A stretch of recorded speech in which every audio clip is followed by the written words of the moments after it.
Lah, yang bintang tamu yang mana? Oh, ini bintang tamunya. Oh. Ini podcaster. Ya.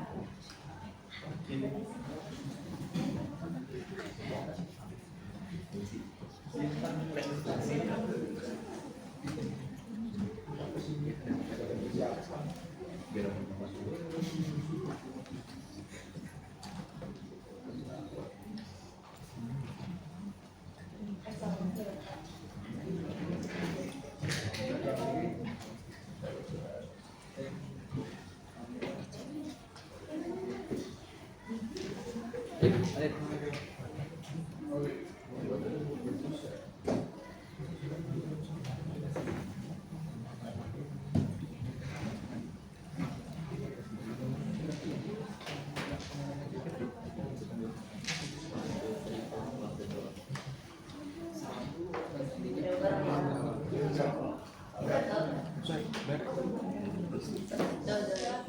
Assalamualaikum warahmatullahi wabarakatuh.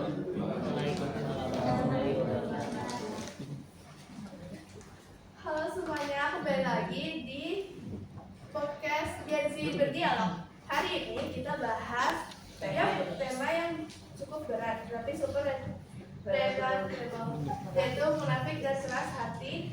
Nah, supaya menurut kita mengalir, sebelumnya kita mengenal dulu sebagai host. Saya bernama Josie Mariza dari kelas 12 MTek 1. Dan saya partner Josin Sirlana kita. Di sini kita akan menemani teman-teman kita yang yang akan mengobrolkan yang tadi tuh permasalahan tema yang super relatable banget ya, Coach. Yes, betul. Jadi sesuai dengan tema kita Yang berjudul munafik dan keras hati. Nah, kita sebagai podcast juga ingin memperkenalkan nih, kita punya dua narasumber, yaitu gue sebagai Alif Erwin Saleh, ya gue sebagai Rajaki Pradana. Oke, sesuai tema nih, kita memperkenalkan nih biar enak. Namanya Kita punya dua bintang tamu guys, yaitu Radit dan Halim. Di sini kita akan benar-benar memperdalam nih yang ada di box juga, yaitu munafik dan keras hati. Jadi sebenarnya kita langsung masuk aja ya ke tema selanjutnya atau percakapan. Jadi sebenarnya nih siapa sih yang kalian maksud dengan orang munafik, dan kira-kira orang munafik itu seperti apa di kehidupan kalian atau di kalangan kita sebagai Gen Z terutama? Oke, jadi ini pertama sebelumnya secara bahasa, munafik itu aslinya dari kata Arab, yaitu nafako yang kubuk, aslinya dari kata yang artinya lubang atau terowongan.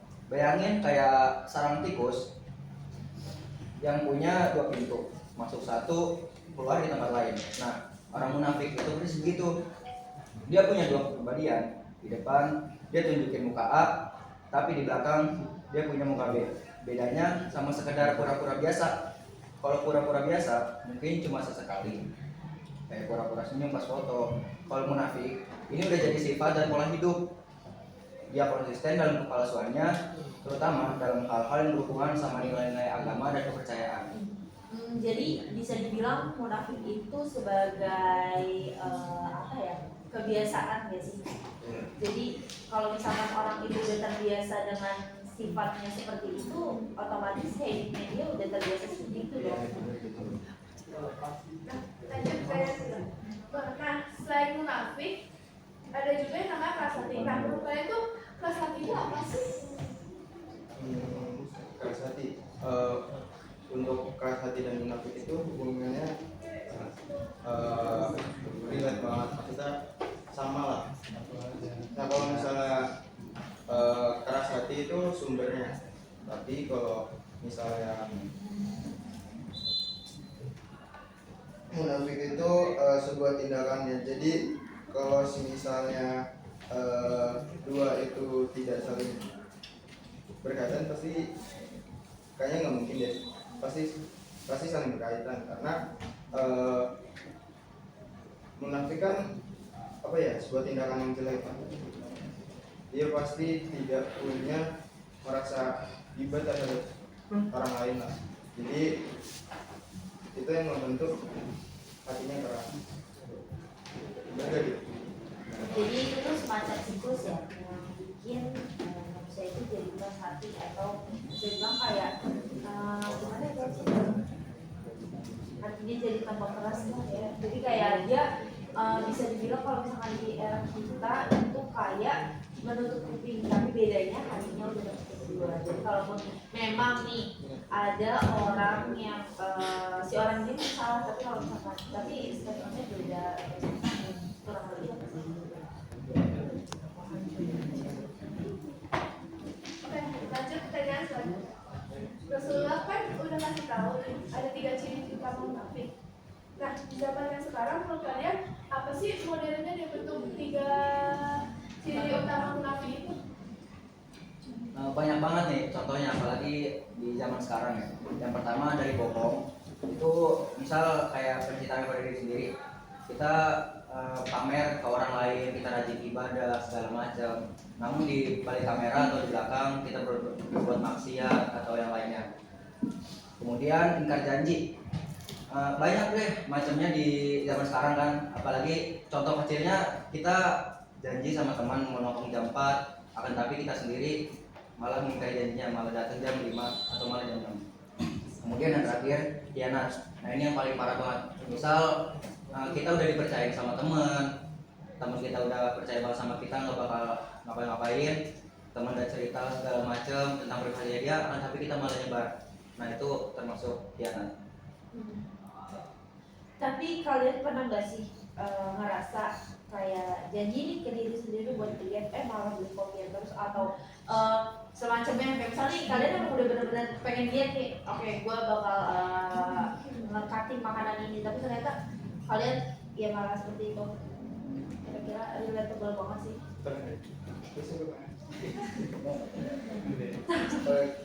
Kalian jadi ya itu contoh kecil dari munafik pada diri sendiri, karena kan kita udah janji kan, udah gak mau nih makan yang manis, tapi malah kita ninggalin janjinya.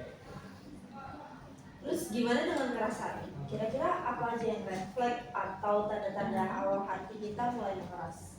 Biasanya cowok-cowok itu kan red flag yang mungkin tapi mungkin kalau misalkan ada green flag juga malah bagus ya. Tapi gimana nih rata-rata pandangan cowok juga nih? Pertama Ini ngejawab bukan berarti karena red flag ya. Karena kan memang zaman sekarang tuh kayak cewek tuh sukanya sama cowok yang red flag dan tapi kan nggak semuanya red flag, ada yang disebutkan kalian tuh apa sih? itu sama aja kayak hati memang keras. Dalam segi agama itu kayak malas ibadah, sholat telat-telatan, malah jarang, bahkan baca Quran kayak dagangan ayam, lewat cuek sama sekitar. Nggak ada lagi rasa iba lihat orang kesulitan, kayak orang di pinggir jalan kita kayak cuek, kayak nggak punya rasa kasihan.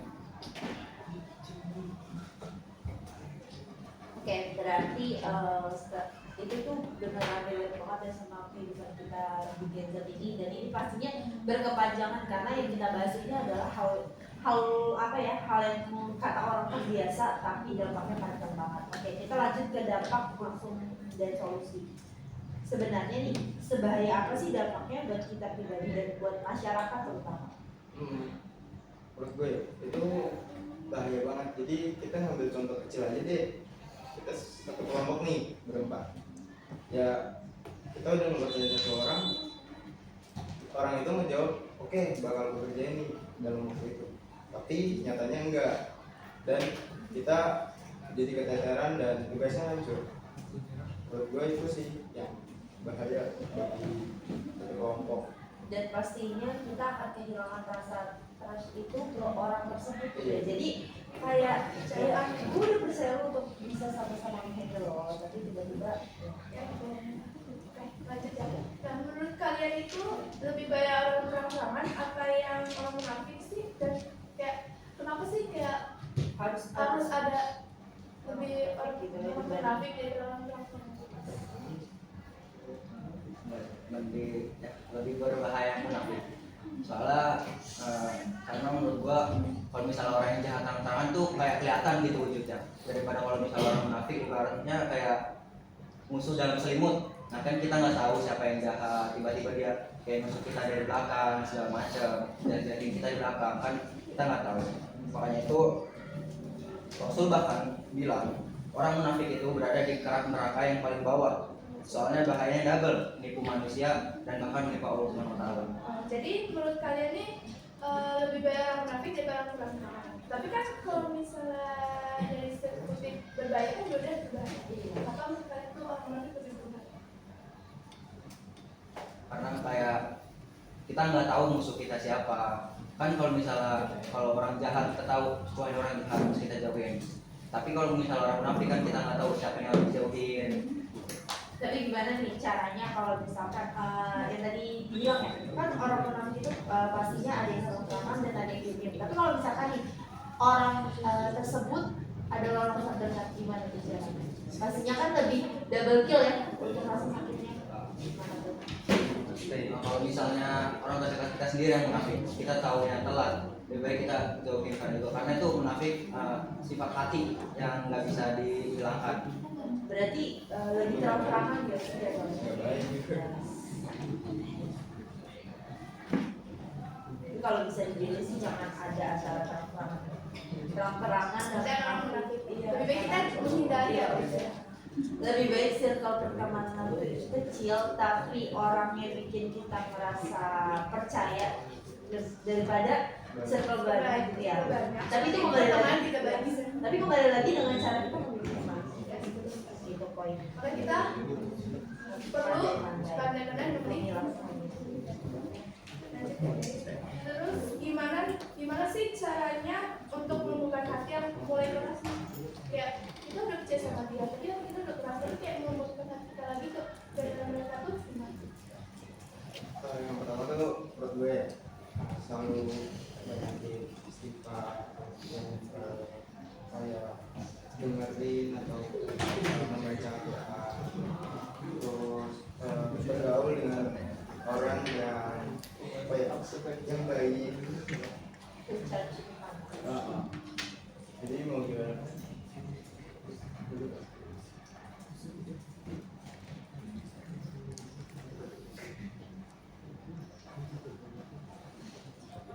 Oke, lanjut ya. Pertanyaan selanjutnya. Nih, kira-kira bakal seperti apa sih dunia atau bahkan Indonesia kalau semua orang munafik tuh dibebaskan? Kayak orang tuh boleh munafik, boleh keras hati gitu. Kenapa? Kalau misalnya dunia ini semuanya boleh orang munafik atau keras hati. Apa sih dampaknya itu? Dampak kalau semua orang munafik, Iya, dalam satu dunia.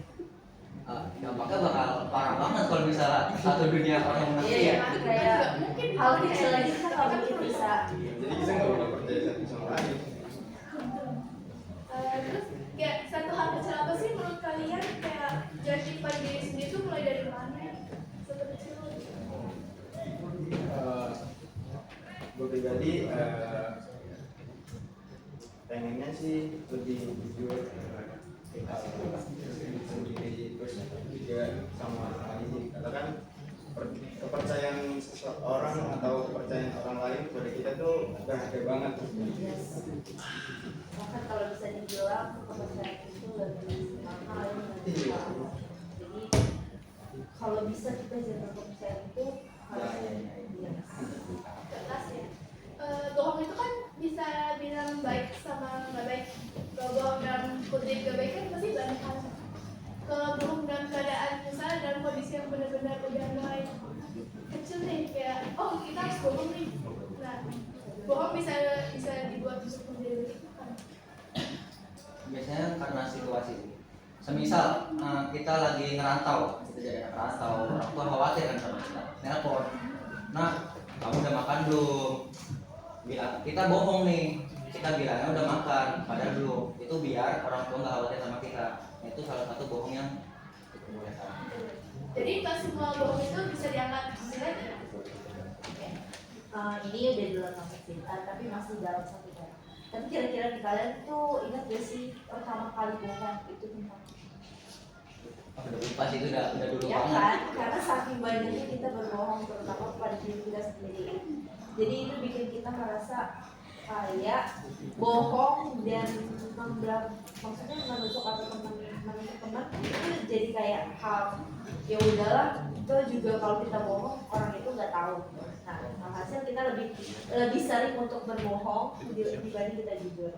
Itu yang bikin kita jadi gimana ya? Tapi ngerasa nggak sih Gen Z itu jadi mudah terprovokasi, mudah terbawa, dan ya nggak ada pegangan untuk mereka bisa percaya sama diri sendiri karena hal tersebut udah dibohongi dengan diri dia sendiri gitu. Itu gimana sih? Ini kita udah nggak melalui konteks lagi ya, tapi kita menempatkan itu. Jadi menurut karena menurut gue pribadi itu apa ya? Karena kita berpasoknya kepada media sosial, jadi kayak itu tuh buat kita itu pegangan kita nih, padahal gak semuanya dari media sosial itu benar kan. Contohnya TikTok, mungkin kita perempuan nih kalau misalkan melihat quotes-quotes yang bikin kita relatable, tapi malah menjadi ini patokan. Tapi Tapi kayak di Twitter ya gitu kan. gitu. Jadi Nah, di Twitter juga terus sebenarnya kan kayak gak semua berita yang diberitakan tuh benar. benar, iya itu tuh jadinya bikin kita ngerasa si TikTok ini bilang ini, tapi ini nggak menyebutkan nama ini ya, nggak menyebutkan maksudnya nggak menjelaskan, tapi pastinya para Gen Z itu relate karena yang mematokkan sesuatu hari itu lagi benar gimana, misal contoh baiknya itu kita lagi down banget terus tiba-tiba kata-kata TikTok itu muncul, jadi kita merasa kayak like deh, siapa tahu Karena kita dia sama diri nah, sendiri. tapi sebenarnya kalau misalnya kita ngomong POV itu pasti bakal berbeda dong. Nah itu kayak gimana tuh? Karena gue sendiri kayak gitu, tapi setelah dipikir-pikir kalau misalnya kita udah ngerasa baik aja terus kita ngeliatin apa sih ini alay, ya nggak sih? Gitu terus nggak? Kalau gue sih ini nggak sih yang bikin kita jadi bawah tuh yang dari Iya, pemikiran kita jadi melemah karena kita mematokkan sesuatu gitu. Sama kayak bohong kalau misalnya kita kayak bohong, misalnya kita bohong yang mencakup ke seluruh orang, apa sih kira dampak yang terjadi? Kayak misal kita kayak baru kemarin kasus ada sebuah ini tanda kutip mereka kayak bohong bahwa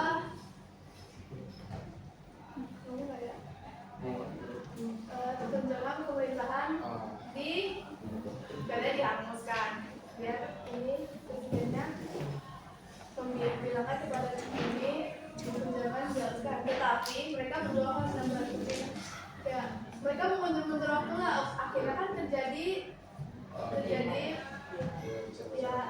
bentrok antara dua sekutu. Nah, menurut kalian tuh apa? Maksudnya menurut kalian tuh dampaknya dari itu tuh apa? Kenapa mereka kayak mengadu domba?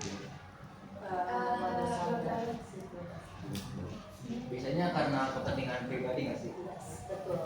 Kayak lebih mengutamakan diri sendiri daripada orang lain. terus ini kayak ada oknum-oknum yang mau memecah belah gitu loh. Jadi berita yang tadinya dengar terus dipotong-potong kan, biasanya kan gitu. Terus jadi yang oknum-oknum ini memanasin para warga buat kericuhan. Berarti itu aja bukan contoh kecil ya, tapi udah Itu udah besar. ya. Jadi kalau memang harus berbohong seharusnya tidak apa ya, Tidak memperpanjang, terus jangan melakukan hal-hal yang berarti itu masuk ya ke dalam tema kita. terus menurut kalian nih sudut pandang kalian kayak bohong, tinggal janji, keras hati, sama munafik. Apa sih menurut kalian itu kayak sudut pandang dari kalian kayak bohong, tinggal janji, keras kepala, keras hati, sama munafik? Terus kan pasti di antara empat itu pasti ada kesamaan. Dikaitkan mereka itu apa? Kalau menurut aku pribadi sih itu penyakit hati ya. Tapi sebenarnya kalau misalnya kita masih sekali dua kali itu masih bisa dirubah. Cuman kalau misalnya kita terlalu sering itu malah jadi kebiasaan. Yang mana semakin lama itu malah merugikan kita bahkan orang lain. Makanya itu harus cepat-cepat dirubah.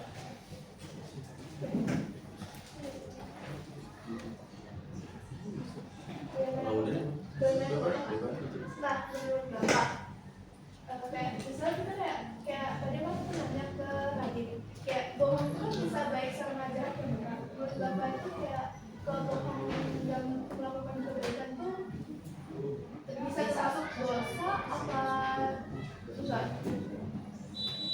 Yang pertama bohong.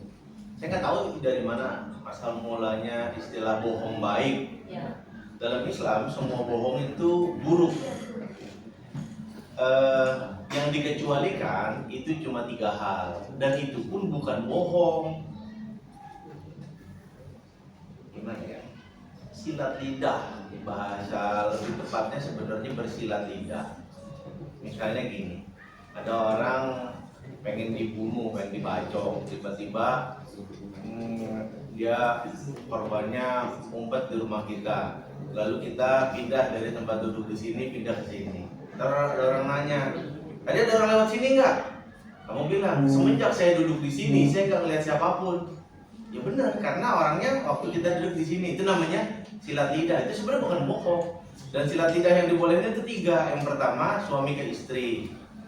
Ya tidak, gimana bang masakan saya? Wah, di kampung ini kagak ada yang bisa masak masakan kayak kamu. Iya, nggak enaknya. Iya, tapi itu kan dipahami sebagai sebuah pujian gitu. Lalu yang kedua, silat lidah dalam urusan mendamaikan orang yang berselisih. Ya, sebenarnya dia pengen minta maaf dan seterusnya, itu kan silat lidah. Tapi kalau tujuannya untuk mendamaikan orang yang berselisih, nggak apa-apa, selama itu bukan benar-benar dalam tanda kutip bohong, bukan benar-benar bohong, tapi sekedar silat lidah. Dalam arti itu masih punya kalimat ambigu. Yang ketiga, yang dibolehin itu adalah silat lidah dalam peperangan. Misalnya, berapa jumlah pasukan kamu? Saya membawa pasukan sebanyak gunung, sebanyak rumput, sebanyak pasir di lautan gitu. Itu supaya membuat musuh takut. Padahal itu silat lidah. Maksudnya yang banyak itu adalah banyak semangatnya gitu kan, dan seterusnya. Tapi kalau mau ngomong saya bawa pasukan 100, mati udah, langsung kita hajar gitu kan, nggak mungkin. Jadi pertama yang harus dilurusin, yang dimaksud bohong baik itu sebenarnya bukan bohong, tapi silat lidah dalam hadis riwayat Imam Muslim gitu.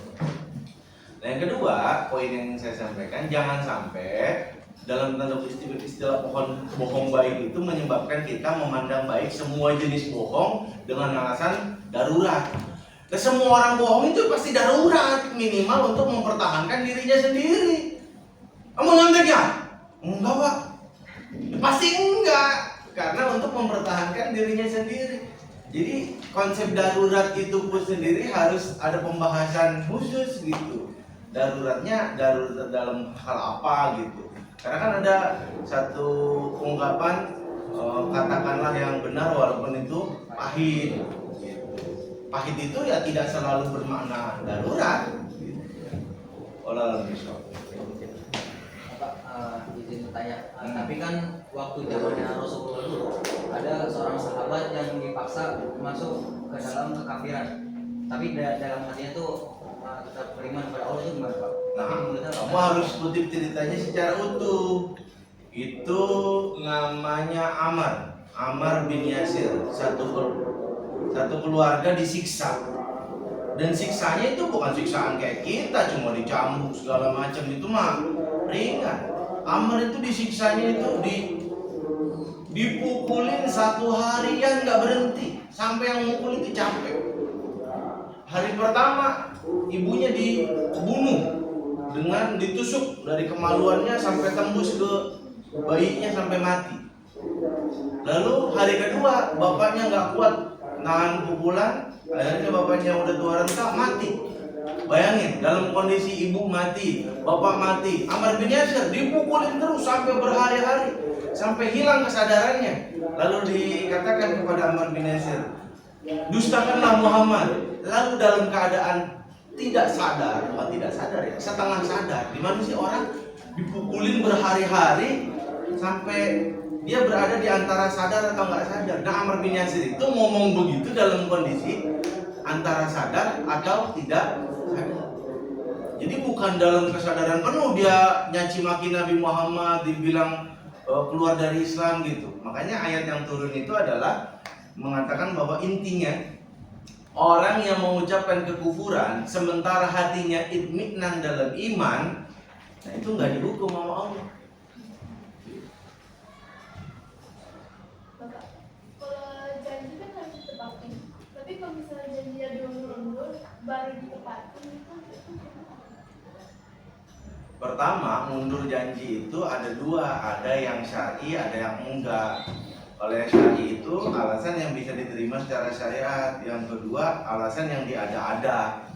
Misalnya ngutang, padahal duitnya ada, tapi dia pakai lagi buat kepentingan yang nggak penting-penting amat dan nggak darurat, nah, itu nggak syar'i. Nah, kalaupun kepentingan untuk mundurnya itu syar'i, ya harus dikomunikasikan dengan orang yang berkepentingan supaya dia nggak bisa buruk sangka atau apa, intinya dikomunikasi. Kalau dalam filsafat Jepang itu namanya horenso, hokoku, renraku, lokoku. Intinya ngubungin komunikasi agar kita nggak salah paham dan seterusnya. Tapi janjinya udah ditepati udah lama. Ya itu intinya, kalau misalnya kita dalam kondisi sulit, misalnya konteksnya hutang misalnya, saya punya hutang sama Alif misalnya 5 juta, saya janji balikin 1 juta sebulan. Lalu pas di bulan ketiga, maqadarallah, misalnya keluarga saya harus dirawat di IGD sehingga saya butuh uang yang segala macam, saya kasih tahu sama Alif kondisi sebenarnya begini, gimana? Kalau misalnya si Alif berkeras, pokoknya nggak mau tahu, pokoknya harus sesuai janji. Berarti harus cari cara lain, pinjaman untuk menutupi utang sebagaimana yang dijanjikan 1 juta sebulan. Begitu intinya dikomunikasikan.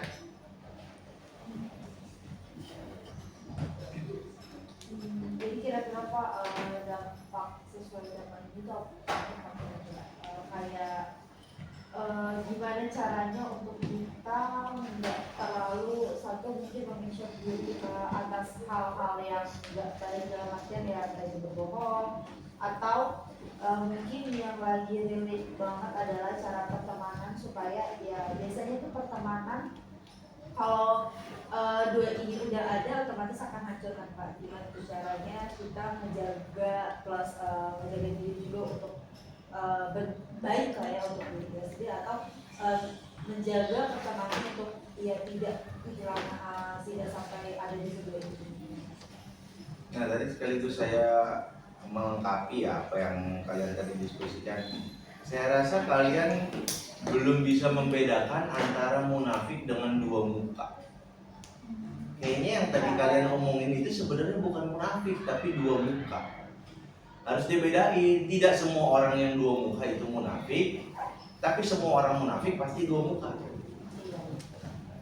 Jadi dua muka itu salah satu gejala kemunafikan, tapi belum tentu dia munafik. Paham nggak? Dua muka itu istilah sosiologis, munafik itu istilah agama, istilah keimanan, istilah akidah. Dan itu dua hal yang tidak 100% sama tapi beririsan. Nah, kalau yang dimaksud dengan dua muka itu ada hadisnya. Nah, hadis dari Imam Bukhari Muslim. Sungguhnya seburuk-buruk manusia adalah orang yang bermuka dua. Ia datang kepada satu kelompok dengan satu wajah, lalu datang kepada kelompok lain dengan wajah yang lain. Kalau depan kita baik-baik, tapi di belakang tiba-tiba suka gibah. Nah, gibah itu bagian dari gejala kemunafikan.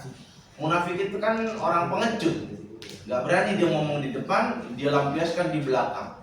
Lalu dengan melampiaskan itu dia merasa udah jadi orang hebat. Enggak, kecil, kerdil.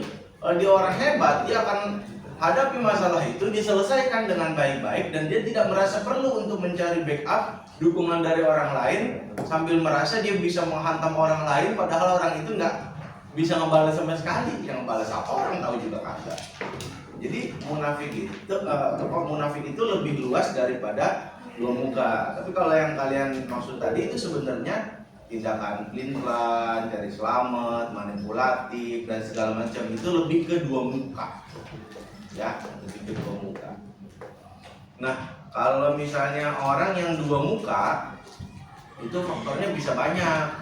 Tapi kita nggak ngomong faktor. Tadi kan pertanyaannya adalah bagaimana cara menghadapinya. Nabi Muhammad itu sering banget ngadepin orang yang dua muka. Ya, Nabi Muhammad kalau emang merasa sesuatu itu perlu untuk dijelasin, kalau nggak perlu dijelasin ya nggak usah. Intinya gini, nahnu nahkumu bizawahir, kita hanya menghukumi sesuatu yang tampak. Kalau yang nggak tampak, ya kita nggak punya kewajiban. Ya, kayak misalnya, saya pernah diomongin sama salah satu guru, Pak, saya masih jaga nama baik Bapak nih. Kalau kagak begini. Nah, saya kan pakai kaidah nahnu nahkumu bizawahir. Dan dia udah menampakkan tuh. Saya tanya, emang siapa yang ngomong, apa yang diomongin? Kalau emang kamu dapat berita tentang saya, yang harusnya kamu lakukan dalam Islam adalah tabayun. Coba jelasin, siapa yang ngomong, apa yang diomongin, biar saya klarifikasi. Nggak jadi. Nah, itu kan namanya kerdil hati. Saya kalau dapat berita buruk tentang orang lain, saya takut. Kenapa? Berarti semakin banyak di kepala saya rahasia yang harus saya simpan. Gitu. Nah, jadi intinya show must go on, ya lanjutin aja hidup, nggak peduli orang mau ngapain. Nabi Muhammad kalau misalnya satu persatu orang yang ngomongin dia harus diklarifikasi, kapan kelar hidupnya? Ya, udah lanjutin aja hidup. Yang penting kalau ada gejala yang kira-kira merugikan, baru di cancel, baru diklarifikasi. Cukup? Nah, kalau cukup saya mau sedikit lengkapi beberapa hal ya. Ini buat yang lain juga. Pertama, ketika ditanya tentang definisi munafik, kamu berhenti di definisi secara bahasa. Harusnya lanjut. Definisi itu ada 3, epistemologi, aksiologi, ontologi. Secara bahasa emang benar begitu. Tapi secara istilah ini yang harus dipahami agar kita tidak gampang mengatakan semua orang itu munafik. Munafik itu adalah izharul iman wa kitmanul kufur. Menampakkan keimanan seolah-olah dia orang Islam, seolah-olah dia orang beriman, dan menyembunyikan kekafiran. Berarti hakikatnya orang munafik itu adalah orang kafir. Makanya dalam Al-Quran Allah katakan innal munafiqina fi darkil asfali minan nar. Yang tadi kata Raditya mengutip hadis itu, ayat itu, teksnya begitu. Orang munafik itu di kerak neraka. Kerak itu artinya apa? Neraka yang paling bawah. Kenapa? Karena dia yukhadi'unallahu wa maulahu yakhda'u illa anfusihim wa ma hum yashkurun. Seingat saya ayatnya begitu. Mereka hendak menipu Allah, padahal mereka tidak menipu kecuali diri mereka sendiri. Ya, ada banyak ciri orang munafik dalam Al-Quran. Intinya adalah menipu. Mereka mau menipu Allah, menipu orang beriman dan segala macamnya. Munafik dari sisi istilah itu artinya orang kafir yang ngaku Islam. Nah, terkait dengan tadi nyambung ciri orang munafik, kamu bilang ada berapa? 3. Itu yang tersebar luas di masyarakat. Tapi dalam ilmu hadis itu nggak satu, hadis itu ada banyak. Nah, di antara variasi hadis yang menyatakan tentang ciri orang munafik, ada sempat cari, ada dalam hadis riwayat Imam Muslim. Tadi kan yang sering kita dengar, idza qala kadzaba, kalau ngomong bohong, idza tumina khana, wa idza wa'ada akhlafa, kalau janji ingkar, wa idza tumina khana, kalau diamanahi dia berkhianat. Tapi ada satu lagi, wa idza khosama fajar, kalau dia bertengkar, dia berselisih, dia curang. Jadi orang curang itu salah satu ciri orang munafik. Tapi, hadis ini kita perlu pahami, bukan orang yang sekali bohong lantas kita bilang munafik. Enggak. Yang dimaksud hadis ini adalah orang yang terus-terusan. Makanya dikatakan idza qala kadzaba, kalau ngomong bohong. Bayangin, kalau ngomong bohong. Itu baru munafik. Itu pun munafiknya bukan munafik i'tiqadi. Yang tadi saya sebut hakikatnya kafir bukan. Tapi nifak ada 2, ada nifak i'tiqadi, ada nifak amali. Nifak i'tiqadi itu kafir. Wajib kita meyakini dia kafir.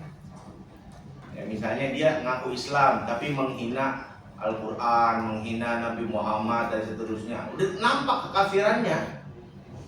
Tapi kalau nifak amali itu nifak yang berkaitan dengan sosial, dan kita nggak berhak untuk mengatakan dia kafir, nggak boleh, ya, nggak boleh. Kenapa? Karena itu cuma nifak amali.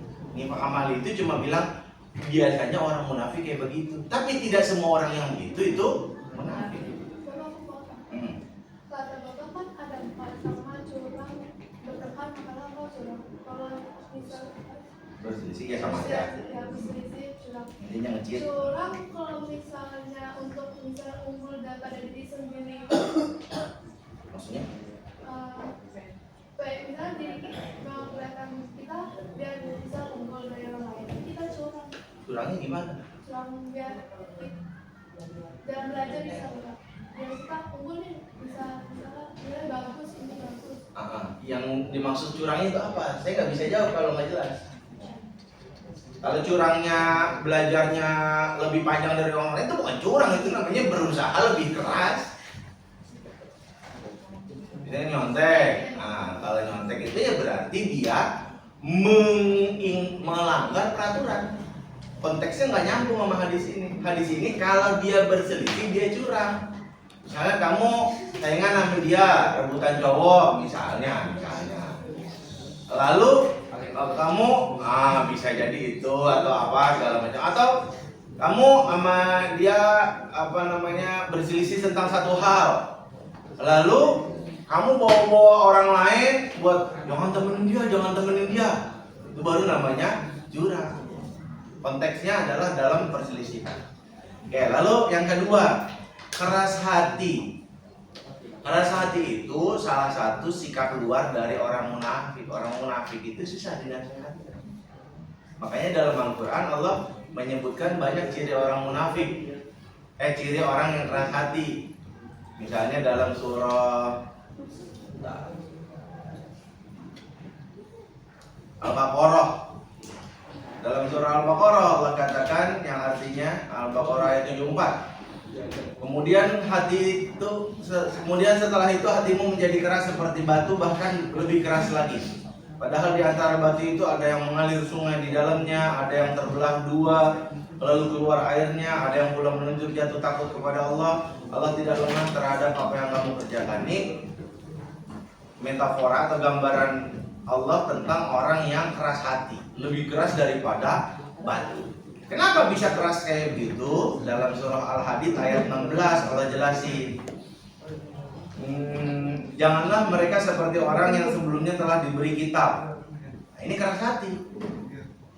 Tapi mereka bukan munafik. Mereka kafir beneran. Yang diberi kitab itu maksudnya ahli kitab, Yahudi, Kristen. Lalu berlalulah masa yang panjang atas mereka sehingga hati mereka menjadi keras. Berlalu masa yang panjang. Apa maksudnya masa yang panjang? Mereka maksiat. Tokoh agamanya diem, nggak mau peduli, nggak mau nahi mungkar. Akhirnya mereka menganggap maksiatnya itu benar. Dilanjutin lagi maksiatnya, terus sampai akhirnya mereka menganggap bahwa semua maksiatnya itu baik. Itu pentingnya jadi guru agama, jadi ustadz, jadi kiai. Kalau ada yang nggak benar langsung tegur, nggak peduli orangnya itu musuh kamu kagak. Kan orang yang kayak begini dimusuhi, rewet dan segala macamnya.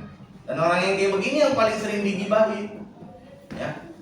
Nah, supaya kagak begitu harus ada orang yang melakukan nahi mungkar. Lanjutnya waktunya tinggal dikit saja. Lalu harus dibedakan antara lemah azam dan munafik. Nah, tadi kalian ngomong kalau masalah pertanyaan, siapa namanya? Vio nanya ke Alif kalau nggak salah. Kalau misalnya kita punya keinginan untuk apa, lalu kita nggak jujur sama diri sendiri, kalau nggak salah baca gitu ya, itu bukan bohong, itu namanya lemah azam. Contohnya saya dah paling gampang. Saya dulu punya resolusi tahun baru. Apa resolusi saya? Setiap pekan olahraga. Ngomong kosong, gua nggak berolahraga. Tapi itu bukan bohong, itu cuma lemah tekad doang. Ya, bisa jadi karena belum ada sesuatu yang menyebabkan saya akhirnya penting untuk olahraga dan segala macam. Jadi itu bukan bohong, itu namanya lemah azam. Kalau dalam Al-Quran Allah katakan fa'iza azamta fatawakkal 'ala Allah. Kalau kamu udah bertekad sama sesuatu, tawakal. Kalau kamu bertekad untuk ngurusin badan, ya tawakal, serahin ke Allah, konsisten. Kalau kamu bertekad buat diet, ya udah, tawakal kepada Allah, lakukan dietnya. Kalau kamu bertekad untuk apa misalnya, bisa bahasa Arab atau apa, tawakal sama Allah, konsisten, lakukan satu. Jadi itu bukan bohong maksudnya, itu namanya lemah azam. Nah tadi saya mengkritik kalau bisa jangan ada seksisme. Tahu seksisme nggak? Seksisme itu artinya kita memandang rendah orang karena jenis kelamin. Kalau perempuan seksismenya apa?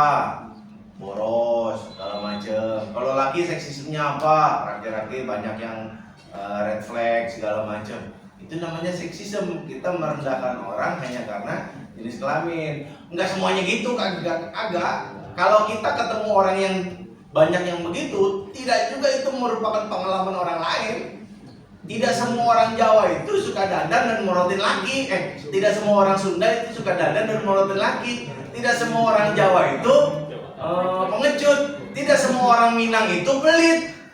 Itu apa namanya? Diskriminasi berdasarkan ras. Tidak semua laki-laki itu red flag. Tidak semua perempuan itu manipulatif dan seterusnya. Ya. Jadi bahaslah masalah based on problem aja. Jangan kita merendahkan orang karena mau laki mau perempuan semuanya bisa melakukan hal itu. Yang sifat-sifat itu bisa muncul di diri kita sendiri itu Apa? kita ganti Lemah. Fi qulubihim marad. Pada hati mereka ada penyakit. Penyakitnya itu lemah. Mereka nggak sanggup menerima kenyataan. Akhirnya mereka manipulatif dan itu hanya menunjukkan kelemahan hatinya. Terakhir, tadi berkaitan dengan dua wajah ya kalau nggak salah ya. Nah, poin saya begini, ini terakhir ya. Saya nggak suka dengan fenomena yang ada sekarang.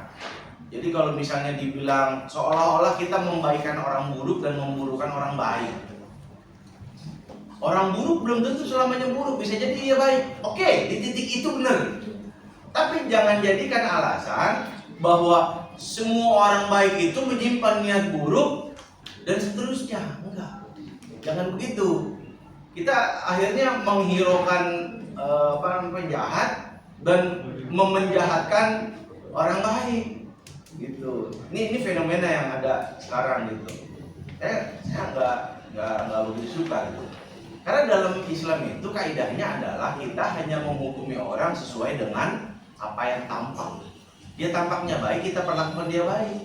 Dia tampaknya fasik, kita perlakukan dia sebagai orang fasik. Begitu. Masalah hati kita mau nggak ada yang tahu. Tapi kalau nyambung ke politik tadi, yang namanya politik itu bohong itu udah jadi salah satu komoditas dalam politik. Tapi tidak semua politik ya. Politik apa? Politik ala Nietzsche. Kalian tahu Nietzsche? Bukan orang Cina, bukan. Nietzsche, orang Eropa.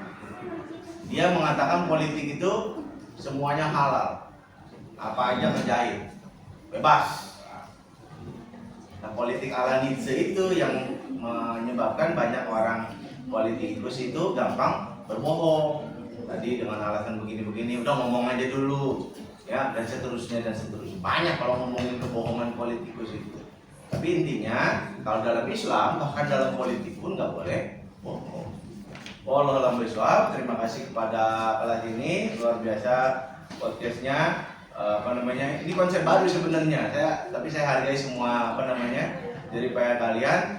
Intinya baik penanya maupun yang ditanya sudah bisa melakukan yang terbaik. Tepuk tangan buat mereka semua.